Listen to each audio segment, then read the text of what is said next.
Okay, perfect. Yeah, and then I'll go through after I got class at 2 today, but after my class, I'll go through on the YouTube channel, make sure everything from this semester is unlisted, and then I'll send the links in the Slack channel like I did last semester.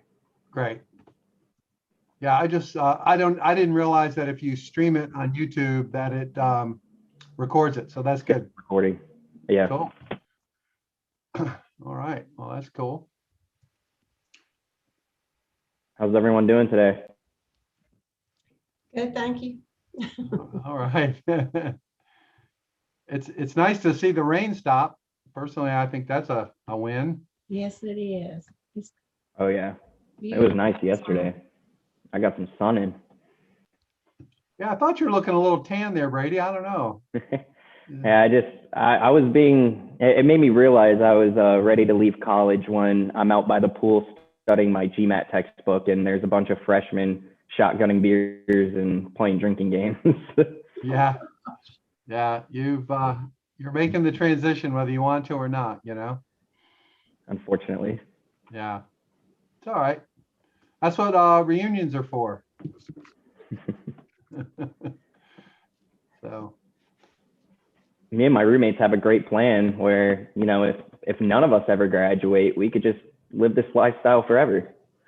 oh, well, when I went to JMU in Harrisonburg, Virginia, and there were some really weird stories of people who actually did that. The weirdest one of all, though, was this woman that I knew. And I have to say, she was very youthful looking, but she actually enrolled for another 4 years of undergraduate and assumed a different personality and became a freshman and went through the whole thing with a different major, different name. It was truly bizarre, but Mm. Yeah, it doesn't sound like fun. yeah, it takes all kinds. I was shocked when I was on the board at JMU, so I would be around and I saw her and I said, "Oh my God, I thought you were when I was there." Not only did she do another 4 years of undergraduate, but she did another 2 years for a master's, and had a completely different name. And I don't know, maybe she's CIA. Who knows? Okay, so what I'm going to do is I'm going to attempt to first of all, welcome everybody. Thanks for tuning in. We're going to go through a little more on branding, and this material is from Techstars, which you all will be hearing more and more about. They've been good enough to allow us to use some of their materials, and they're a $26 billion organization. So I think it's good that they let us use this, and some of it is pretty good. And this particular one, I will warn you, this guy talks fast, okay? But keep in mind, you have access to this recording. You can see it again. The point that he makes is really good. He's a very successful branding guy who actually had launched a very large 3D printer company that he was the head of marketing for. So there's a lot to be learned here, but I will warn you that it may feel a little odd. So with that, I'm going to attempt to do this, and hopefully everyone can see it.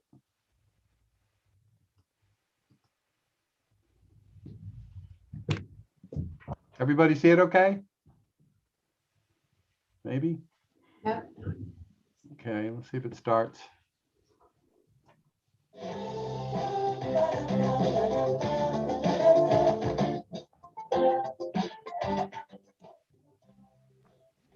Dennis, it looks like you have it as your virtual background.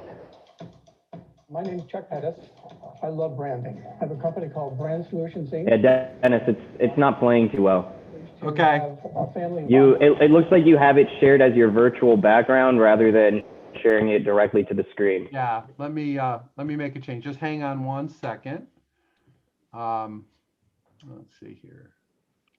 All right, sorry about that. Let's see here. Okay.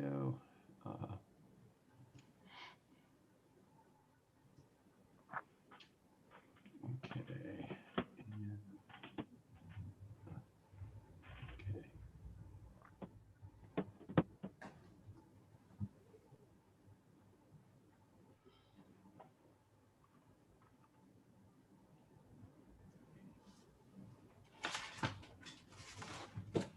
And we'll try this again.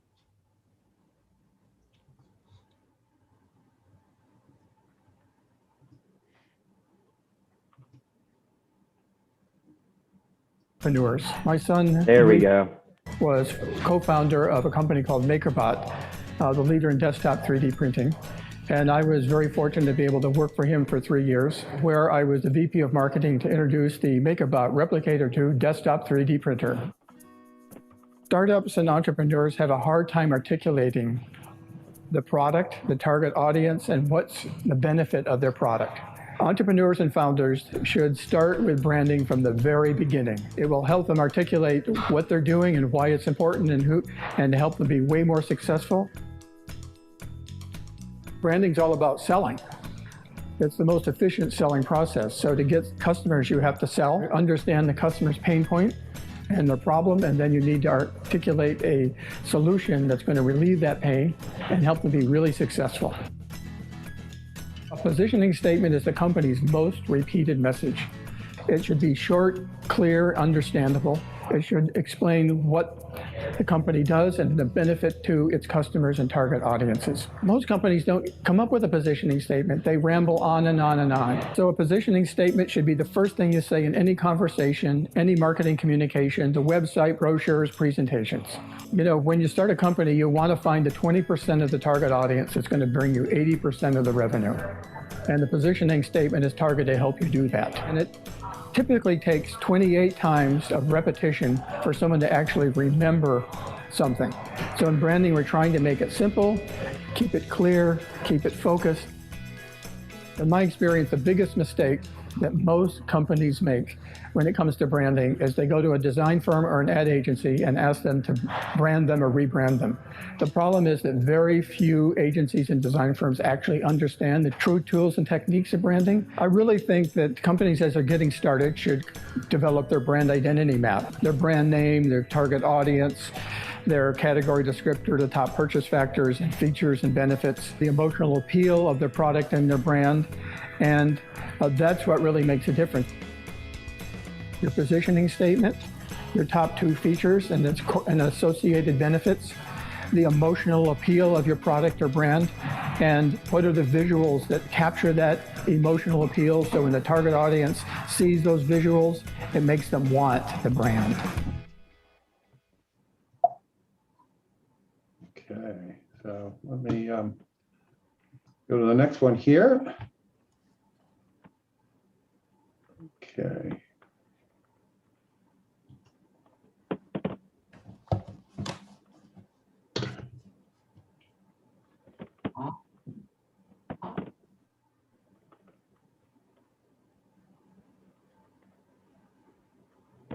Okay, my name's Chuck Pettis.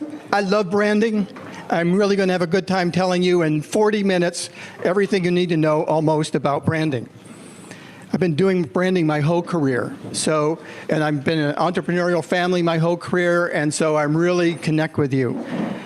I've had the opportunity to work with some of the world's greatest brands in all different kinds: manufacturing, service, real estate, consumer, financial, lots of high tech, manufacturing, restaurants, boy, just about everything. Let me just skip through those.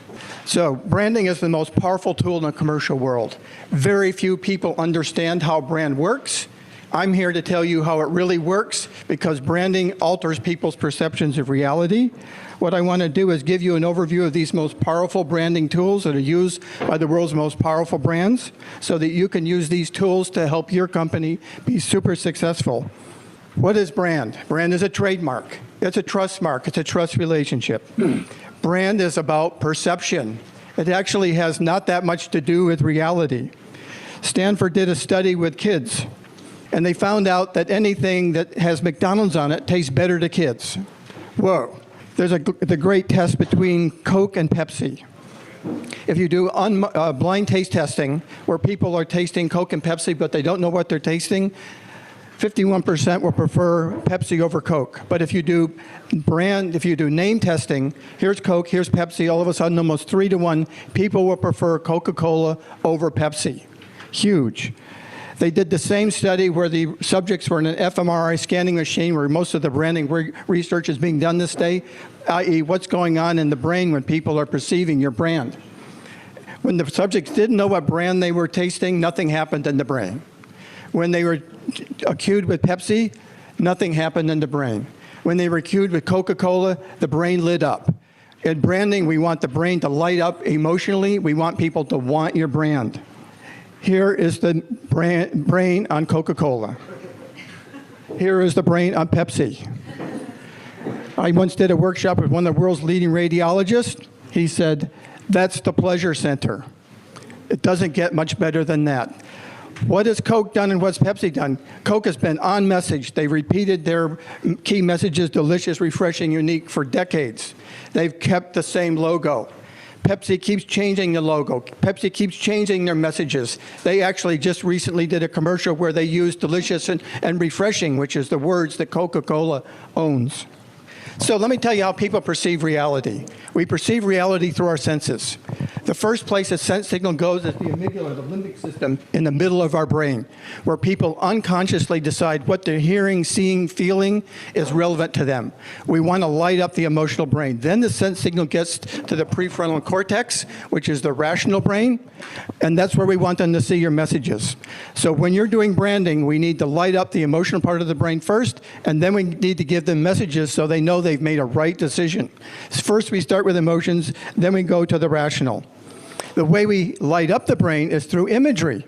We need to pick the right imagery because people are bombarded with all these messages. They tune them out.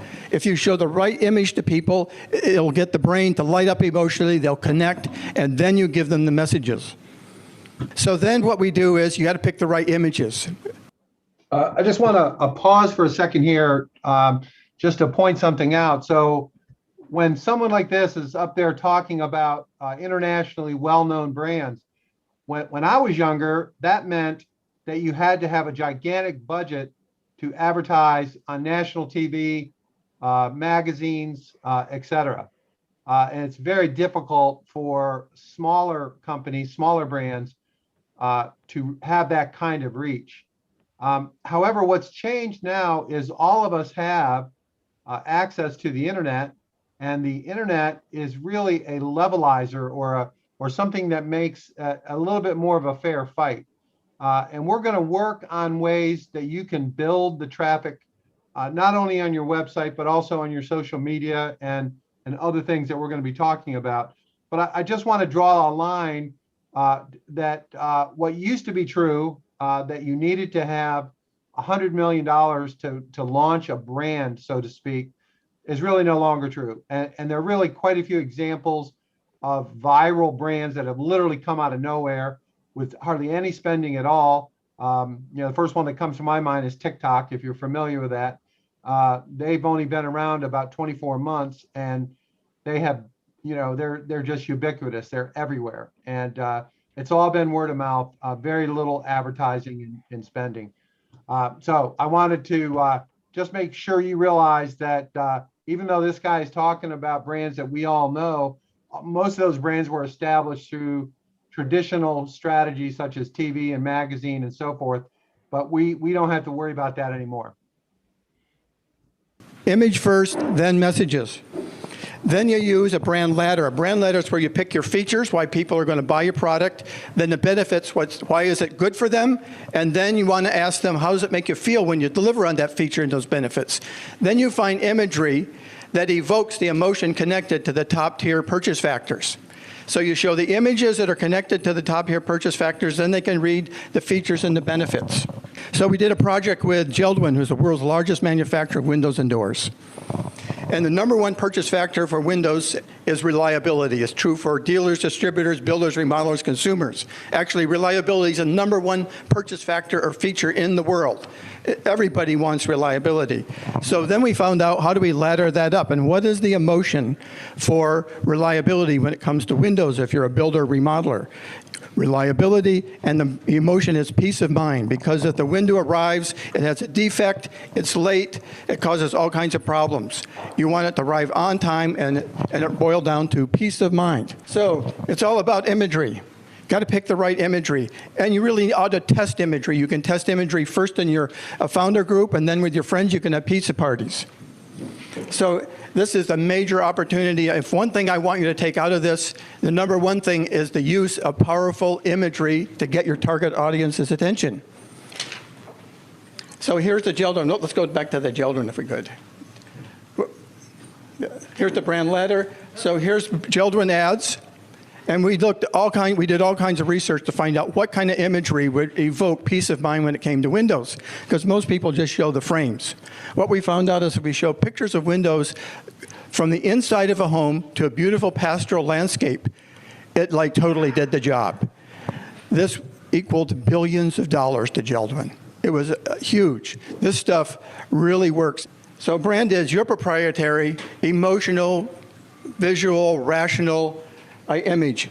It is all about selling. This is not about fluff or hype or anything like that. It's about how do you sell quicker and faster. And a well-crafted value will increase the value of your brand and your company, so you can get better funding, you can get a higher multiplier, you can get a great exit. It's not about a new logo. The big trap you're going to run into if you go to a branding agency is most of these people have no idea of any of the stuff I've just talked about, and to them branding's a new logo. What a waste of time. Forget it. It's all about communicating what you do and communicate it in a way that people get it and they want it.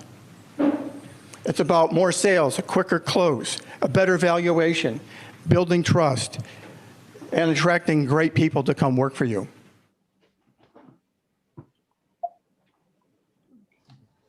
A way that people get it and they want it. It's about more sales, a quicker close, a better valuation, building trust, and attracting great people to come work for you. Getting your brand remembered. You've heard the word repetition, I think so far 2 or 3 times this morning. In branding, the goal is you need to repeat your brand name and your top tier features or purchase factors over and over and over and over again. And like you need to memorize them. And it takes 28 times for people to actually remember stuff, so you need to repeat it verbatim. You can't reword it. This is not like writing essays where you do an intro and then set it all up and keep the good stuff for the end. In branding, we do the good stuff up front and we keep repeating it. So we did a big project for REI. This is the before image. So in REI, a lot of these people do mountain climbing and technical climbing. And so this is real cool to them. The problem is the target audience for REI is a regular person just wants to go for a walk, wants to go for a hike. And this totally scares them, makes their palms sweat. They throw away the catalog. We did research and we found out that if we show little people in big, beautiful landscapes, it totally turns on people who want to go in the outdoors. Because that was the goal. They wanted to motivate people to go in the outdoors and get more clothing and gear. They're still using the same kind of imagery in 2017, 2018. If you go to an REI store, you're going to see this kind of imagery.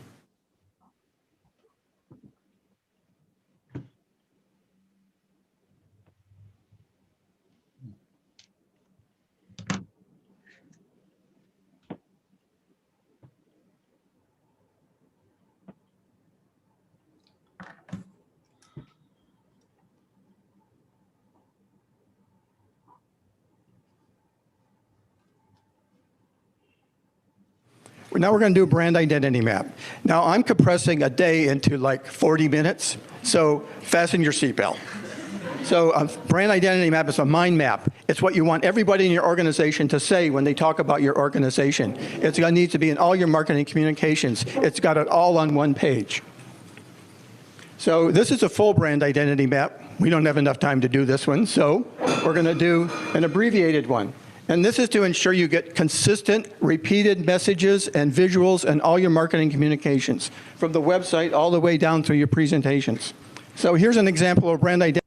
It's me again interrupting. We have these forms in our member resources, the brand identity map, and that stuff is available. So don't sweat it. Identity map we did for an organization called the Northwest Entrepreneur Network. Entrepreneurs. Shortest positioning statement we ever did. Positioning statement's your most repeated message. Helping entrepreneurs succeed. You might have heard that message be repeated a little bit here, talking about Blackstone Launchpad powered by Techstars. So, and the number 2 purchase factors or reasons to belong are make connections and access resources. This was done with quantitative research with everybody in this organization, so it's dead on.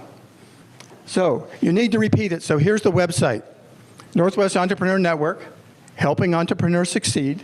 Helping entrepreneurs succeed, the Northwest Entrepreneur Network helps entrepreneurs make the connections and access the resources they need to succeed.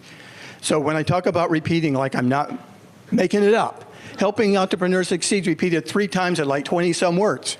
So you really need to repeat it. It's really important. And then what happens is, I left the board, they got a new marketing person. They got rid of the positioning statement. They got rid of the imagery. They came up with a slogan. Slogans and taglines are a waste of time. It's just one more thing to remember, and you got to figure out what the heck it means. So they go from start to excess. Because internally they thought, oh man, we got something from everybody, from the most beginning entrepreneur to the Bill Gates, which was totally not authentic, didn't work. And everything changed. They went down to 100 members, and they went out of business. This branding stuff puts people out of business. I've worked with big companies and we have put their competition out of business.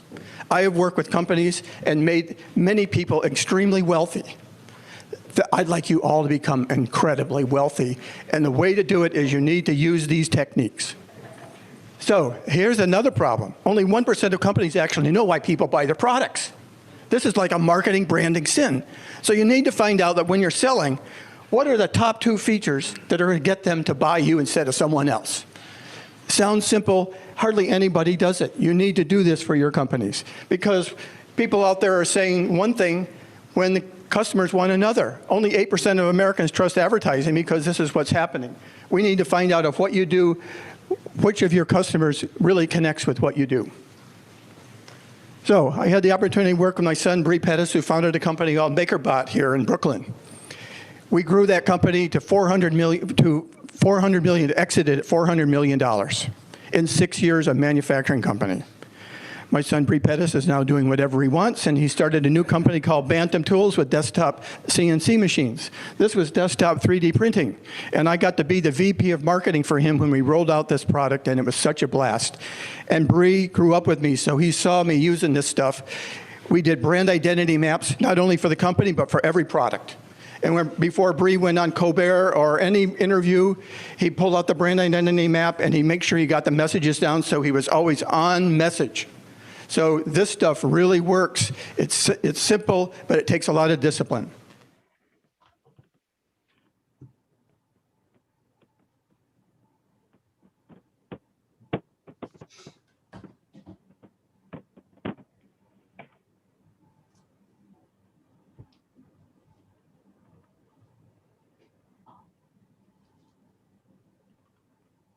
So we're going to cover each part of this brand identity one part at a time.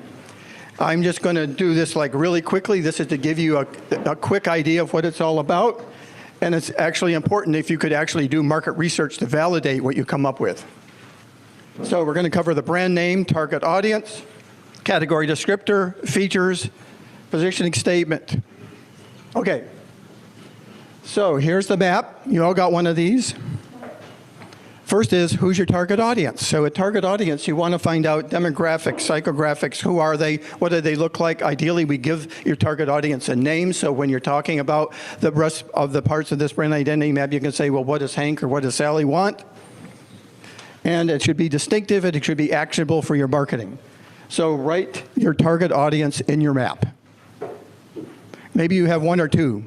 So at MakerBot, while you're doing that, we started out thinking the target audience was hobbyists and people were going to buy a desktop 3D printer.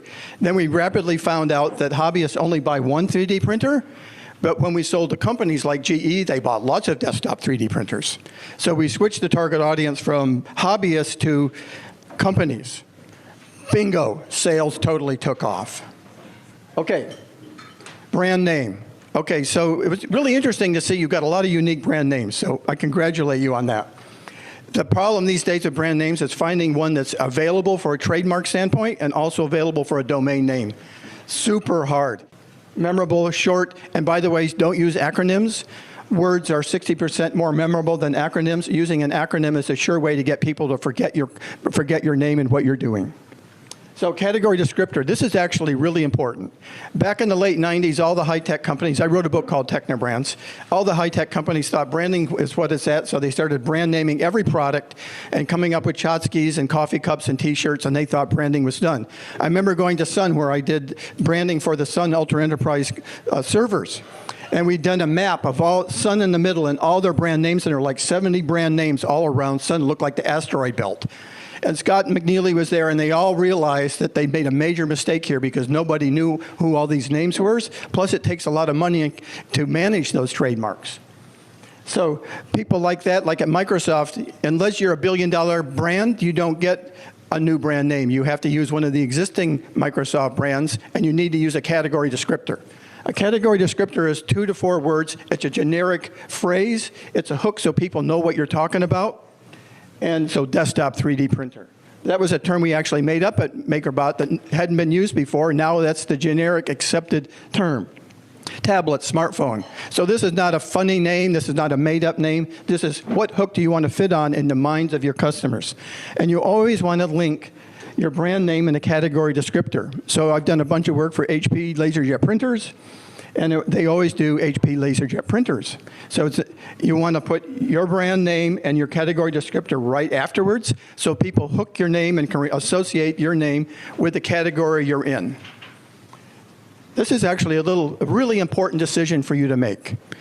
Category descriptors, you need to have it so people really get it quick. One thing you can do is you come up with a list of category descriptors, you brainstorm. You get your team together. You give them, let's say you got 5 category descriptors, you give everybody 2 votes. You have them vote for the category descriptors that's going to be most simplest and easiest to understand for the target audience. And then you can do that with actually, ideally, your target audience, do some market research with them. SurveyMonkey works great. This is one that's really worth researching.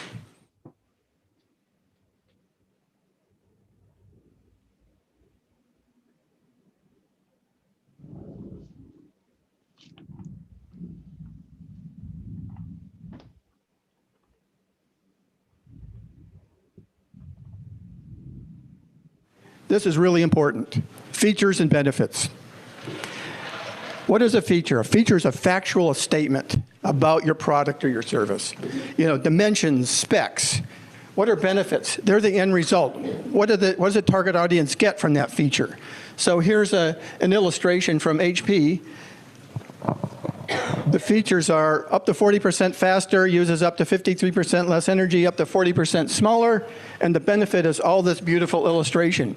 When we work with HP LaserJet printers, who actually got 90% of the market, they started off with just a picture of the product. Then they started showing the product with a person beside the product. Sales popped. Then they started showing the product with a person, showing the output that just came from the HP LaserJet printer with the right emotional expression. 90% market share.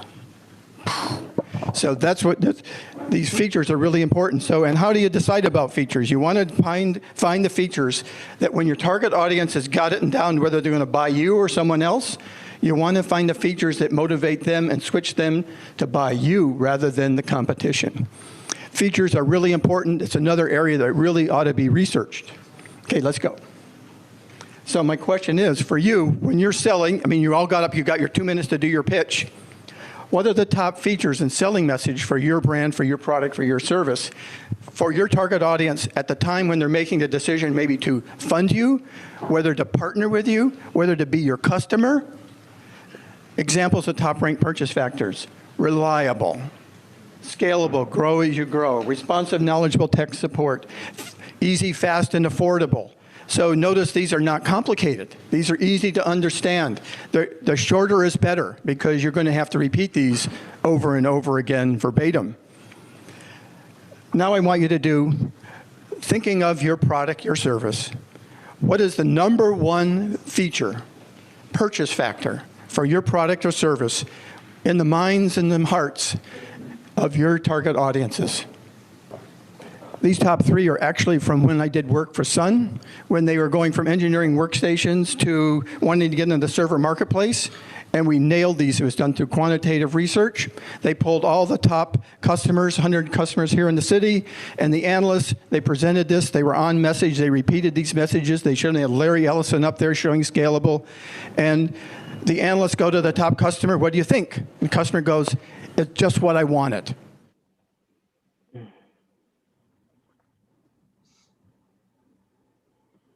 Almost over, I promise.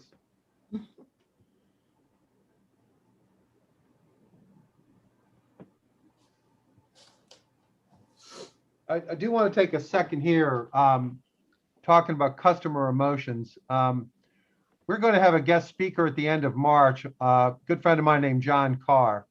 And John works with all the major pharmaceutical brands in the world, actually. And he is really one of the pioneers of emotional intelligence and emotion in branding. So we're going to work on this quite a bit, and you're going to be exposed to the thinking of tying emotions to your product and service. So you've done your feature. Now I want you to think, what are the benefits of that feature, your target audience? And ideally, you want to brainstorm, make a whole list of why is that good for your target audience. And you want to bulletize them. We aren't doing paragraphs here, we're doing bullets. And then you want to think, hey, how does that make your target audience feel? When you deliver on the feature, when you deliver on the benefits, what's the emotion that makes them feel? Does it make them feel smart, confident, in control, safe, strong? You know, they're all these incredible emotions. Then you use the feature and the benefits for your messaging, and then you find imagery that's going to evoke this emotion when your target audiences look at the imagery. Now, this sounds simple. It actually isn't that hard, because if you do this with a group, you can ask them, how does it make you feel if you deliver on this feature and the benefits? Most people have no problem telling you how it made them feel. Then you need to go do research and find out what imagery is going to evoke that emotion. Now let's go to the tangible benefits. And now I want you to do, what's the intangible emotional appeal? So you've made your feature, you've made your benefit. Now think about, how does your target audience going to feel when you deliver on that feature and that benefit? And think of an emotion. And then if you're really cruising, think about what kind of image you could show that would evoke that emotion with your target audience. I think that's about it. Let's see, there might be one more.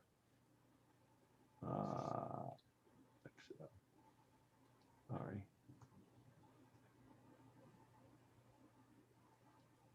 One more.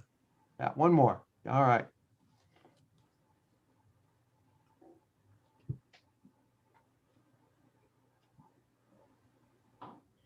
So this is actually perhaps the most challenging one. This is called the positioning statement. The positioning statement is your most repeated message.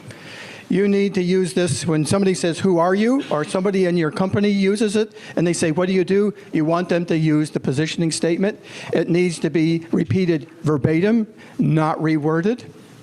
It needs to quickly describe what your company does and the benefit to your target audiences. It's generic and descriptive. We are not talking taglines or slogans here or funny, cute headlines. We're talking very straightforward, descriptive of what you do and the benefit to your target audience. A couple examples. With the Intel Celeron processor, you can expect an affordable and reliable PC for your home or home office. Idaho Conservation League preserves Idaho's clean water, its wildlife, and quality of life. The Blackstone Launchpad, powered by Techstars entrepreneurship program, helps students succeed. So the shorter is better because you need to remember it. And you've all got, I think, the fill-in form. This is another one that's really worth testing. You want to get everybody to memorize it.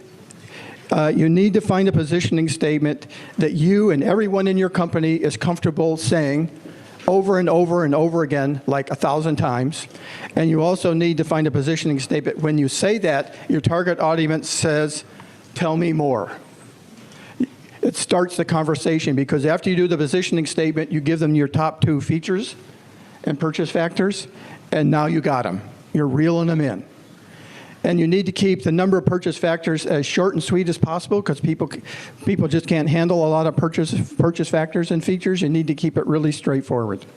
You want to repeat your name many times because in branding, it's all about brand awareness and familiarity. You need to repeat your name so many times so people actually remember it, and then you connect that. It's called brand association with what you do.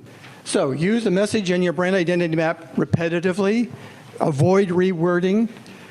Link your brand map to your operations. You need to link the brand to operations to make sure you can actually deliver on what you're promising in the features. Give it to everyone in your organization. You want everybody to use this. If they won't use the brand, if they won't give it the program, fire them. You want the right people on the bus. Read the book, Good to Great, and get these people who aren't going to participate, who are going to rein on the right messaging, get them out of the organization before they screw you up. And thank you.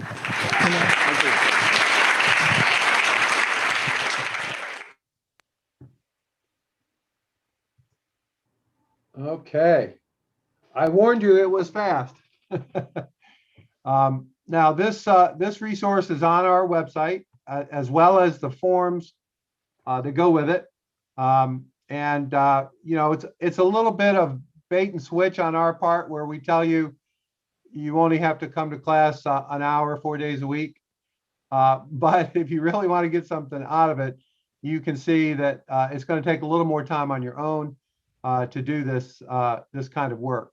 We're happy to help, give you opinion, but this is actually a really critical piece of your business going forward. And even if you feel like maybe your product is not so unique and so unusual, you know, maybe it's some sort of farm produce or some other product, don't let that stop you. There's no reason why your carrots aren't oranger than anybody other's carrots, or more nutritious, or shinier tomatoes, or you kind of get the point I'm making.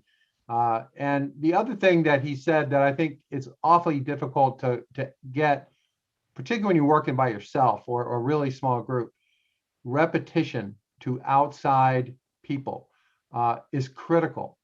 He talks about people have to hear the same thing 28 times till they remember it. And even though you may be sick to death of what you're saying and what you're seeing, just remember your potential customer, your potential partner, you know, your people in your world aren't in the same way. They need to understand your brand positioning and the benefit they will get, particularly the emotional benefit they will get from buying your product or service. That connection between your product benefit and the emotion that the customer feels is a critical part of your success. Even if it's a short-term emotion, you know, like a product that is transitory. It's not something that lasts forever, like a HP LaserJet printer, right? But I think that there's really sound science in a lot of this in the marketing. We have other resources available to you if you're interested, other sources of this kind of discussion, and I'd be happy to provide it. So any questions from you guys at this point? And really quickly too, you know, all of our resources aren't just videos we'll link you to and stuff like that. You know, I lead the team of the other interns, and we're going to be consulting with you guys throughout this program. And so we're to be used as a resource as well. You know, we could sit down and talk to you guys one-on-one and help with your branding and other things like that as well. It's not just website work that we're consulting you with. Yeah, we also, that's right. We actually have quite a sophisticated 3D printing setup at ECU. We actually have a design lab that's dedicated to prototyping and to design. We have a lot of resources like that, and on our team, as Brady's alluding to, we can help with package design. We've done some really cool things. We with a farm last semester, we created a wooden cap for their jelly that made their jelly stand out on the shelf compared to all the others, because it was a wooden, not really complicated, but a really neat idea. So we do have that ability to help you. So keep that in mind as well. And yeah, and outside of the website and the 3D printing too, you know, Marco will handle most of the website, web-based stuff, Shopify, all that. Randy will handle the 3D printing, but I'm kind of here just as a general overview, you know, for any type of consulting. You know, my background's finance. I've worked in investment banking, private equity, certificates, and a bunch of stuff like that. Started and sold a company, started another company. So, you know, I have a lot of experience with financial analysis, just kind of strategy overview. So even if it's just like ideas you may have for your business, things like that, Dennis and I would be more than happy to kind of help vet you through that process, kind of see how feasible it may be.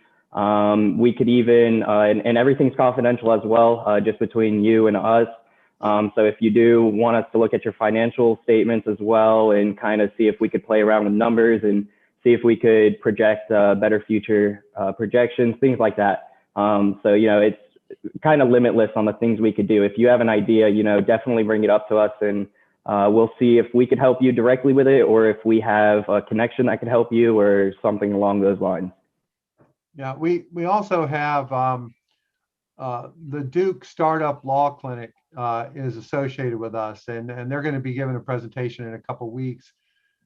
That is a group of lawyers at Duke, including professors and students, law students, and they are willing to work with you on legal stuff, whether it's type of organization, you know, should you be an LLC or whatever, and other stuff, mergers, brand identity, a lot of legal issues that you might have. These folks are really helpful and aware.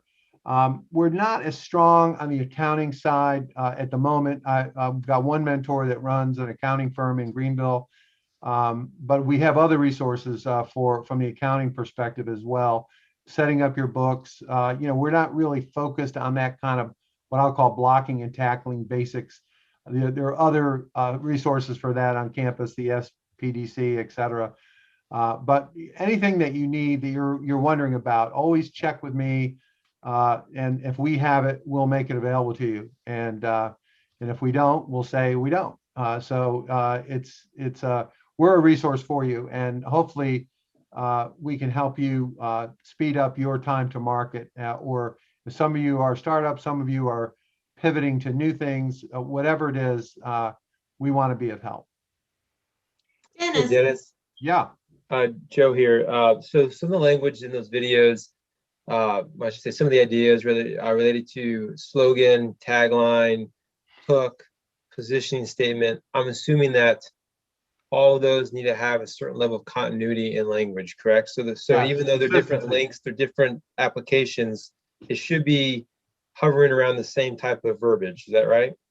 The same brand positioning, right? So the verbiage is one thing, but what does your brand stand for? What is it that you're doing? You're going to offer these people. That message needs to resonate through all your channels of communication. And the ones that you might pick, you know, like you mentioned, slogan, tagline, blogs, all of the various things. It may vary slightly as far as the way you're communicating, but the brand message needs to be really consistent and repetitive, so that people get, they can, in one sentence, they can say, oh, Joe's the guy that makes the hot dogs with Jack Daniels in it. You know, I'm using that as an example, but, you know, simple to understand and remember kind of stuff. Hope that helps, Joe. Did someone else? What is the website that we go to? AccelerateRural.org. Okay. AccelerateRural.org. Okay. Yep. And on there, you'll see a bunch of stuff. Member resources is where a lot of this stuff is located. Okay. In this case, it's called Techstars. It's one of the blocks that you can click on. They've got a whole bunch of stuff, not just branding. They've got 26 different subjects on there, and Okay. a lot of material, a lot of videos, a lot of work forms, things like that. Okay. So yeah. And I just shared the link to the website in the chat on Zoom as well. And then I sent a second link underneath it, which is the direct link to member resources. But I'm sharing my screen. And so if you if you just go to acceleraterural.org and then scroll over to member resources, you'll be able to scroll down here and then Techstars Toolkit. This is the selection you'll want to click, and you'll just click on it and it'll bring you to the page. And then you could scroll through and again, there's a ton of topics. And as you click a topic, you know, it'll show you videos and whatnot. Right. Yeah, and they're considered the #1 business accelerator in the world, or I think they might be #2, but they're up there. And #2, I think #1 for tech companies, but Yeah. #2 behind Y Combinator. yeah. So anyway, it's a good resource, and they're all over the world. I think they have 50 locations around the world now, but they had one that was their first virtual accelerator, which started 4 years ago. And since we hit COVID and we had to go virtual, I reached out to the director of that particular unit, and he has been great. He is anything I ask, he says yes. As far as using materials, helping me think through a whole bunch of things. So they've been very, very helpful to us. They would like nothing better than if we would become a Techstars unit, you know, Techstars East Carolina or whatever from their perspective. That's what they're looking for, but we're not quite ready for that step up at this point, I don't think. Any other thoughts or questions? Any complaints? You know, stuff that you feel like we're not covering that you'd like to cover so far? Hey, Dennis, this is Jamal here. Hey. Hey, how you doing? I got a question about positioning statement. See, I feel like I'm more of a guy, like I get going and I feel like I start giving too much information because I have a lot of futures, and I feel like on my app platform, it's for the masses. So could you just kind of give an example of what would it be a positioning statement that like Twitter or an Instagram would have used? Something that they would, you know, repeat over and over. Well, yeah, there are really countless examples. Right off the top of my head, I remember Google when they launched in 1999. Their positioning statement was organizing the world's information. That was their positioning statement of Google, and the very first words that came out of the mouth of the founders when they gave their first venture capital pitch, I believe in 1996 or 97. So that one I just happen to know, but it's like that for all of them. You know, organizing world's information, telling the world. You know, you're going to have to dig into it. I'm sorry, I don't have them off the top of my head, but you know, there's the quicker picker upper for the paper towels. There's it just goes on and on. The peanut butter, you get it.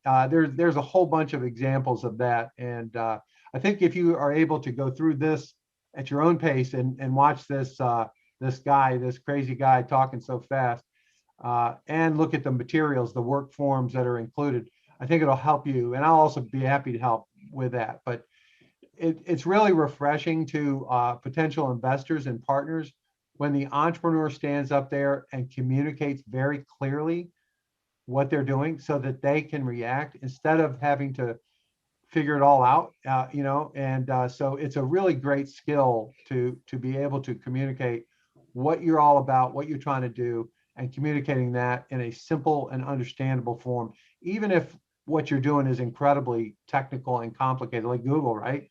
We're organizing the world's information. I thought that was an understatement of the century, but at any rate, that's the best example I can come up with. And everybody, I want to just take a second here because Jamal was not involved in the first class. Jamal, why don't you just give a real quick background of yourself and your company? My name is Jamal Brown, from Oklahoma. Played in the NFL, was part of the NFL for 10 years. Came up with an app and a platform to put digital users together that are selling their trade or selling things from all over the category. So just pretty much to be able to sell in video, and what you're looking for finds you. So it's one of those deals that I feel like, especially small businesses, I want them to be able to have a voice and be able to sell their product and, you know, have a chance to use video instead of just using pictures. So that's what I have a patent for, to be able to sell in video, and the things that you're looking for finds the consumer. So that's what I'm new to the technology thing, and, you know, a lot of terminology is new to me. I consider myself a problem solver, and lots of areas. So this is one of those deals that, you know, I feel like I can really help small businesses have a voice and be able to, small businesses to be able to have like their own personalized commercials to go out to their consumers. All right, well, thank you. Jamal is in the Washington, D.C. area joining us, but has a lot of connections in Raleigh and came to us through people that support the Miller School and this program. So welcome, Jamal. We're glad to have you. Thank you. Anybody else have anything they want to share with the group before I let you go? We will, I promise, have this all organized on YouTube or somewhere where you can catch up with classes that you miss or you want to hear again. We also have the material from last semester. Some of it's repetitive, some of it may be germane to you that maybe we're not covering this time. So keep that in mind. And once again, if there's anything I can do for anybody, please reach out and I'll do whatever I can. All right. Well, that's all, folks. See you all on Monday. Thank you. Okay, bye-bye. Have a good